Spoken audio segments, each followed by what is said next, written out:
wala yusyrik bi'ibadati rabbih ahada.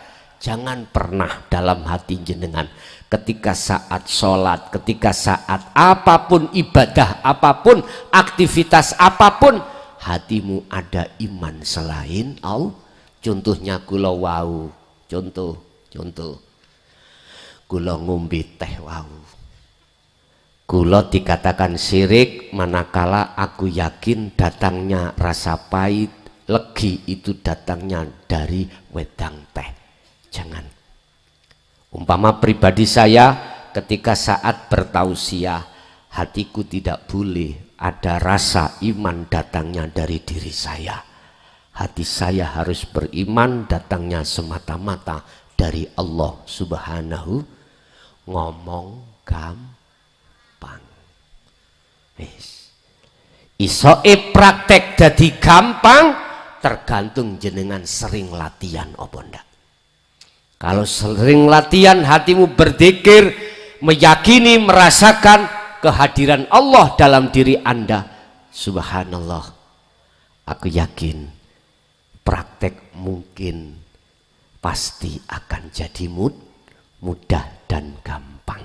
Kesimpulan, posisi wilayah yang seperti ini raihlah sebelum mingkobli ayak tiakumul adab, sebelum kedatangan kematian panjenengan.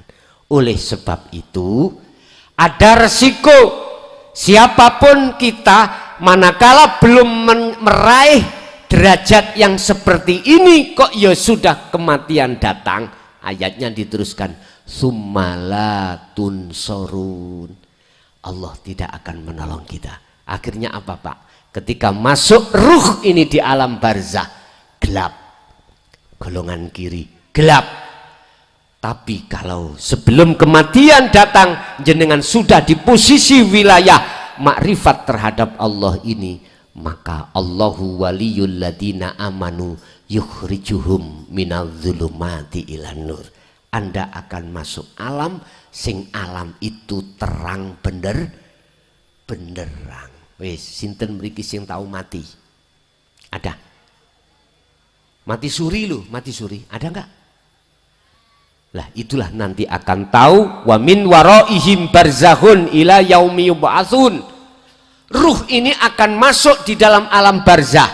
Entah masuk itu ada di lapis mana, apakah di golongan kiri atau golongan kanan? Jawabannya itu ada di surat Al-Baqarah 257. Barang siapa yang ketika saat di dunia Allahu waliyul ladina amanu, dijadikan Allah itu sebagai kekasihnya, sebagai imamnya, sebagai penolongnya, maka dia akan masuk di dalam alam yang terang. Tetapi walladzina kafaru auliya'uhumut taghut, ketika saat di dunia kita itu masih menjadikan selain Allah sebagai imam, berarti iman kita masih ada selain Allah. Apa? Yukhrijunahum minadh-dhulumat minan nur iladh-dhulumat. Kita akan masuk dalam alam kegelapan. Pun pesen kula jenengan ojo mati dhisik. Ibu, bapak, tolong jenengan pun sedorin. Sebelum jenengan iki posisine rohaniah sudah melepaskan, ya, melepaskan syirik tadi. Iku aja pesan saya. Ojo pisan-pisan sampai mati manakala jenengan ini belum melepaskan syirik khafi. Artinya ojo mati dhisik nek gak wis makrifat Allah. Pun iki tok. Walaupun makrifat sampean iku hanya sedetik, semenit. Walaupun wis kula pesen mek ngono ae ado-ado dari Jawa Timur ke Jawa Tengah. Hanya satu pesen kula, dulur kula jenengan wis tak anggap luweh daripada dulur kandung kula. Akhul muslim wal muslim. Ojo mati dhisik nek gak jenengan iku ati wis makrifat Allah. Sebab jasad engko asale teko saripati tanah, kembali kepada tanah, ruh asal Allah. Wa inna ilaihi rajiun, balik nang Allah.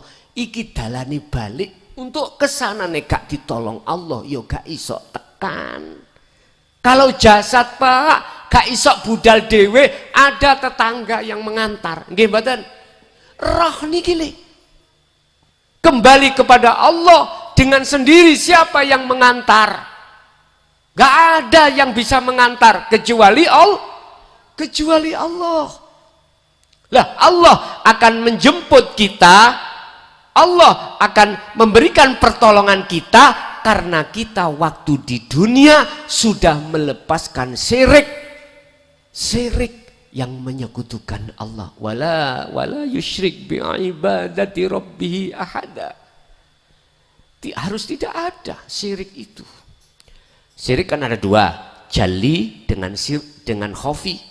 Jali gue jelas secara syariat. Khafi iki le, halus iki le, nggak bisa dideteksi manakala kita tidak terlibat di dalam dzikir sirul asror. Tidak bisa. Makanya ini zaman wis akhir. Palestina Allah sudah mentakdirkan berkecamuk. Nanti pasti negara Islam lainnya akan ikut berperang termasuk Indonesia. Aku gak bocorno. Iki Quran. Kalau itu sudah terjadi berarti itulah tanda penghujung dunia ini. Naudzubillah wallahu ta'ala utawi Gusti Allah yang tahu. Ya, cuman kita hanya melihat dari tanda-tandanya. Jikalau Palestina ini sudah ngumpul jadi satu baik umat Islam atau yang lainnya, berarti itu tanda awal dari penghujung zaman. Kalian lihat semuanya disuruh kembali ke Israel. Orang Yahudi yang berbagai negara ngumpul dadi siji. Gue nek wis dadi siji penak bom-bomane entek lho, ngoten lho. Jadi nanti umat Islam seluruh dunia pasti terlibat. Jadi perang ini tidak perang antara Hamas dengan Israel aja, nanti akan regional. Nanti perang ini akan meluas. Wis kapan ini terjadi coro detik-detiknya? Yes, wallahu a'lam. Ya, Allah sendiri yang tahu. Cuman kita melihatnya dari arah tanda-tanda penghujung zaman termasuk seperti ini. Mumpung durung, maksudku loh. Mumpung durung kita tidak tahu kapan dijemput Allah, kapan Allah memaksa terhadap kita untuk kembali, sisa umur kita tinggal berapa kita tidak tahu. Oleh sebab itu lekaslah. Dandanono omah hatimu, dandanono dzikirmu, biar kau lekas bisa kembali dan bertemu. Sebab sejati ini kita mulai saat akil balik sampai berapa puluh tahun ini telah tinggalkan Allah. Kita minggat dari kekasih sejati, yaitu Allah. Sekarang kita dipanggil lagi oleh Allah. Baliyo wis awakmu sadurunge tekani mati. Laksana lagu Sri minggat ndang baliyo Sri. Apa Sri kok minggat? Sebab Sri iku katut bojone wong liya, baliyo nang bojomu sah. Berarti roh iki harus kembali kepada Allah setelah lama kita campakkan Allah itu.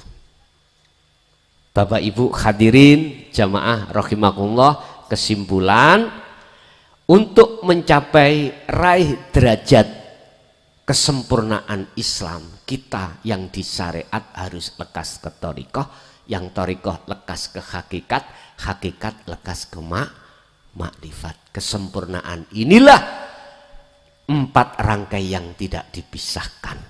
Semuanya itu jadi satu kesatuan mencari dan bertemu Allah Subhanahu wa ta'ala. Jadi syarat hanya 2. Terus dawamkanlah dzikirmu. Ketiga, janganlah kau ketika berzikir atau ketika kita itu menghadapi posisi apapun, hati jangan pernah mengatakan bahwasanya itu datangnya dari makhluk, tapi hati tetap mengatakan itu datangnya dari Allah Subhanahu wa ta'ala. Bapak Ibu, seperti biasanya setelah penjabaran materi, biasanya kami akan memberikan beberapa waktu untuk tanya jawab. Apa yang kami sampaikan jenengan kok kurang paham, monggo kula aturi jenengan pingin tangklet sing sampean tangkletke, monggo. Tolong mikir, barangkali ada jamaah yang tanya. Saya kasih pertanyaan 3. Bapak 2, ibu 1. Nek ibu nggak ada, bapak 3. Nggih, kalau ada, menawi ada, monggo, monggo panitia dipandu.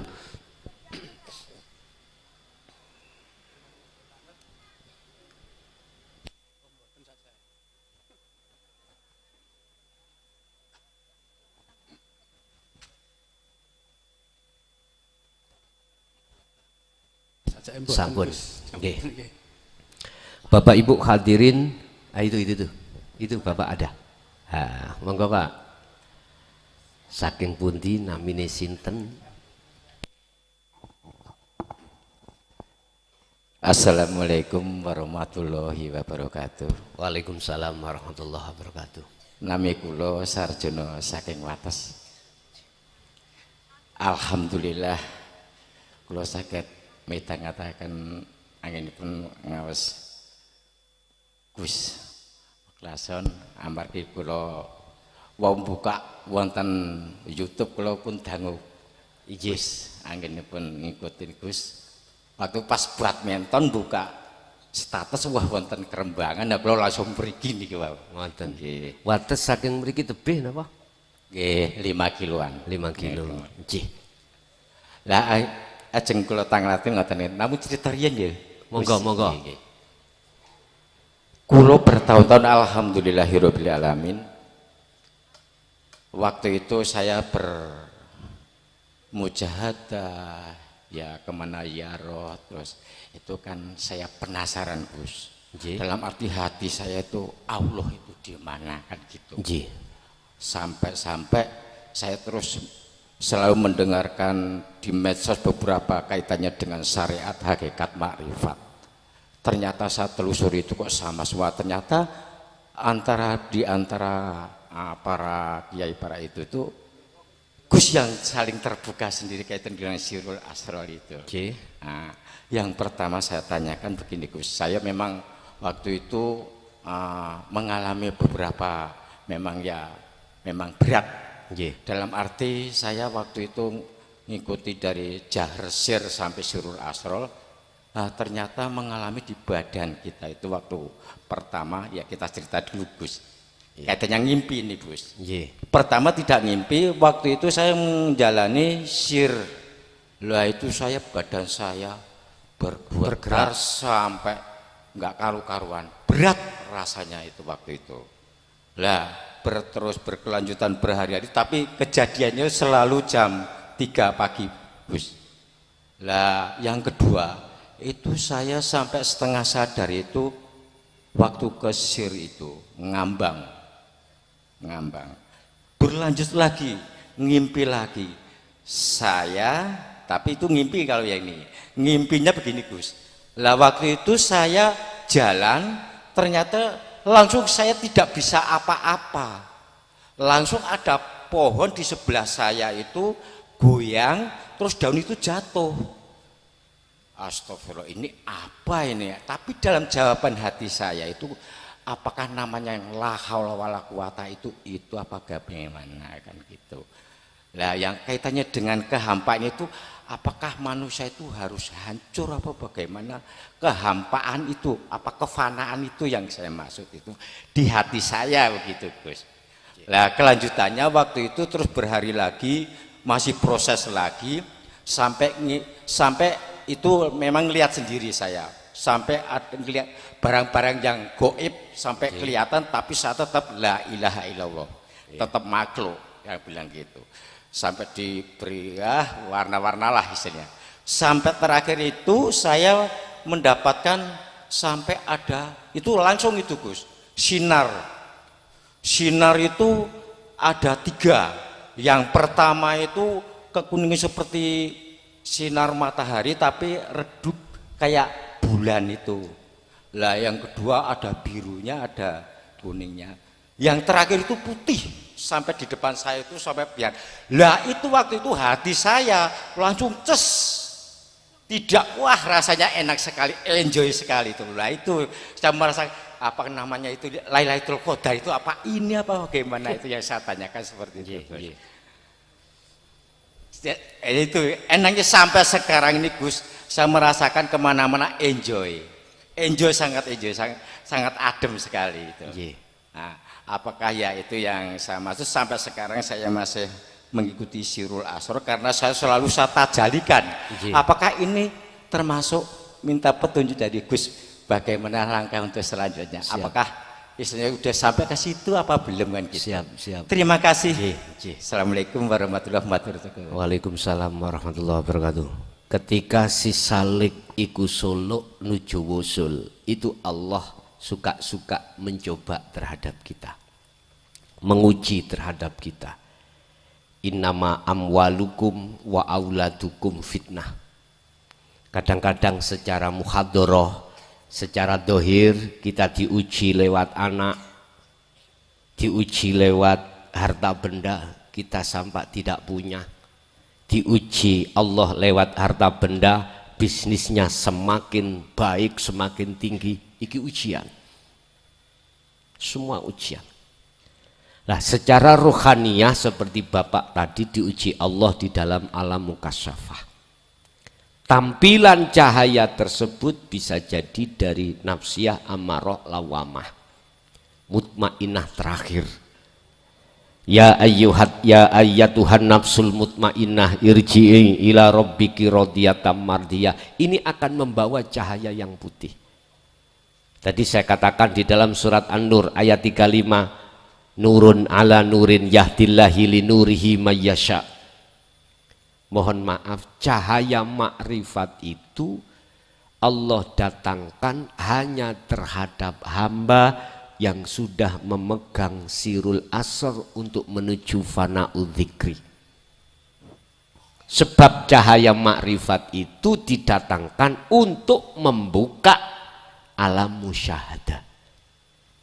Kalau kita dzikir jahri siri, membuka alam mukasyafah. Di dalam alam mukasyafah penuh dengan karomah. Nggih apa sing jenengan sampaikan tadi, kegaibane makhluk dibuka. Di situ ada alam malakut. Bisa jadi Anda akan bertemu para malaikat. Ketika saat bertemu malaikat Israel, keliwar-keliwere Israel, sampean tahu. Di situ dia memberikan kabar jenengan, Pak demu sok tak ambil kurang rong dino. Mana Jibril ngomong ngoten, Israel ngomong ngoten. Berarti sampean seakan-akan tahu, padahal tahu itu bukan milik jenengan. Ketika kita terjebak di dalam makom mukasyafah, mesti kita ngaku-ngaku. Kita akan terjebak manakala tidak memegang Sirul Asrar. Kalau kita memegang Sirul Asrar, maka kembali lagi pada Allah. Akhirnya hati sampean datanglah cahaya putih, dan disitulah yang disebut nurun ala nurin. Yang maksud dan tujuan cahaya adalah membebaskan hati panjenengan ini dari gelapnya hati dari Allah. Boleh saya katakan cahaya inilah yang akan menghilangkan kegelapan atau kesyirikan hati sampean. Ketika cahaya belum datang, malam hari ini pasti gelap. Ketika cahaya itu datang, seketika itu kegelapan akan Qul ja'al haqqu wa zaqal batil innal batila kana zahuqa, hilang semuanya. Tandanya hati sampean di situ berarti sudah sampai pada Allah. Sederhana, tatmainnul qulub, hati sampean anteng. Nggih Pak leres, jenengan mati yo gak popo. Iya. Orang yang sudah duduk di situ la khaufun alaihim walahum yahzanun, Pak. Iya. Gak ada rasa takut kapan diambil oleh Allah karena sudah persiapan. Sama dengan TNI. Ketika sudah di fisik mau diberangkatan perang, siap, siap. Gak ada rasa takut. Sampai aku turun di fisik, budal perang mau dhisik. Karena belum ada persiapan. Wis ta, gak ono wong sing gak wedi mati. Kabeh wedi mati. Sampak ndonga Allahumma tawil umurona. Lah ngono nggih. Kecuali para kekasih Allah. Karena apa? Mati sekarang, mati besok itu sama saja. Iki ono cerita, sing cerita iki wong pengen mati gak iso mati. Beliau adalah Abi Akhinal Kiram, Abi Syekhinal Kiram, Syekh Abdul Qadir Jailani. Saged kula critakake. Beliau bapak Syekh Abdul Qadir Jailani iku, Pak. Wong jenenge kekasih Allah. Pingin mati gak mati. Satu hari dia naik ke pohon yang sangat tinggi. Secara akal ngomong, nanti kalau saya jatuh pasti mati. Ketika saat dia jatuh, Allah mengutus manuk peking, manuk emprit ini loh, rombongan saking akeh. Ada di bawahnya beliaunya, akhirnya sampai ke bawah, gak jatuh, gak mati. Ada satu kerajaan, rajanya punya anak yang cantik jelita, ayu tenan. Tapi nggak ada yang berani untuk melamar. Karena apa? Jangankan melamar, ada seseorang yang suka tok, itu suka aja, besok langsung dia mati. Belum melamar, apalagi melamar. Yang melamar yang mati. Rajane bingung, Pak. Akhirnya si raja itu kasih sayembara. Siapa yang ingin menikahi anakku? Loh, cantik wong sak Jawa Tengah paribasane ya. Enggak ada yang berani. Ketika beliau mendengarkan sayembara ini, wah ini ketepatan saya biar lekas mati. Ketika nador ditemukan, Pak, des. Kemudian beliau pulang, gak mati. Rajanya ikut bingung. Orang ini apa genderuwo ya? Kok gak mati? Oh mungkin waktu khitbah, waktu melamar. Dijadwalkanlah waktu melamar. Khitbah, melamar, Pak. Udah pertemuan sepakat tanggal ini, bulan ini. Pulang. Setelah pulang, kok gak mati? Rajanya ikut bingung. Jangan-jangan ini jin. Pikirannya aneh-aneh. Padahal bukan. Lalu, mohon maaf, oh mungkin waktu akdu nikah. Dinikahkan nih loh, Pak. Oleh Pak Penghulu. Terjadilah dinikahkan. Setelah dinikahkan, masuk kamar. Kok gak mati? Beliaunya juga bingung, saya kok gak mati. Akhirnya Pak, beliau berhajat sama istrinya tadi. Ketika saat hajat, malaikat Israel datang. Akhirnya apa yang terjadi? Beliau akhirnya menemui.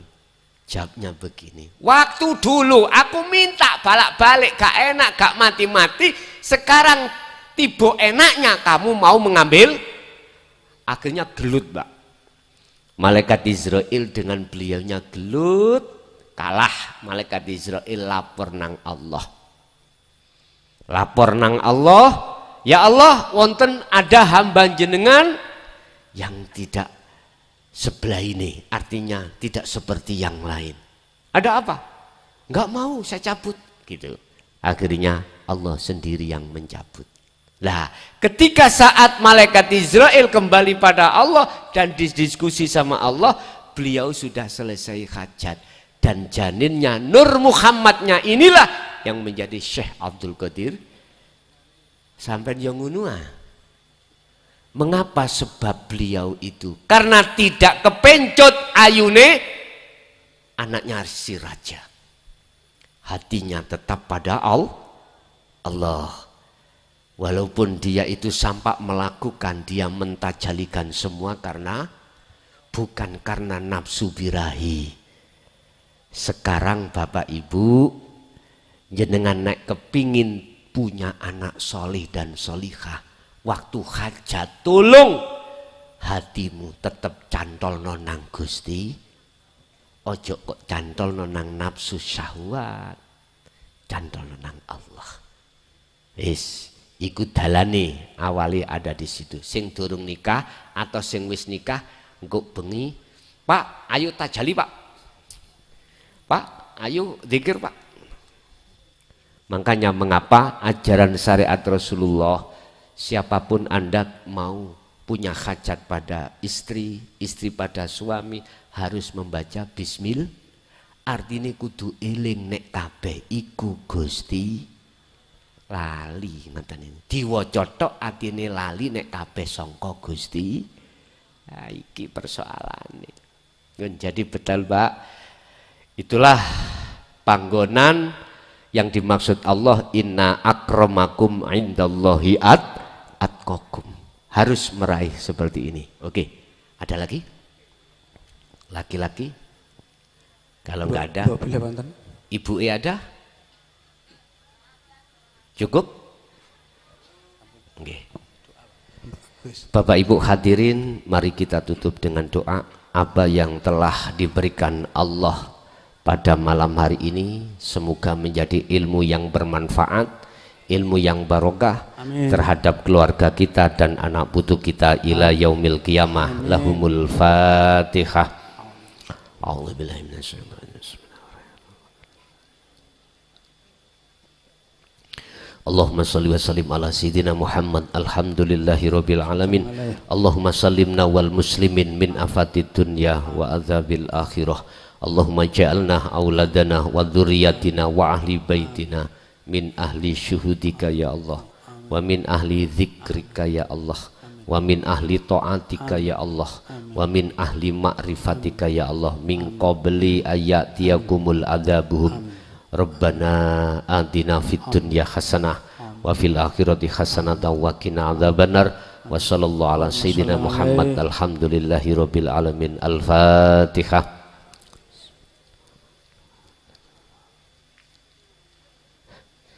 Kurang lebihnya mohon maaf. Akhirul kalam, hadanallahu wa iyyakum wal afa minkum. Assalamualaikum warahmatullahi wabarakatuh.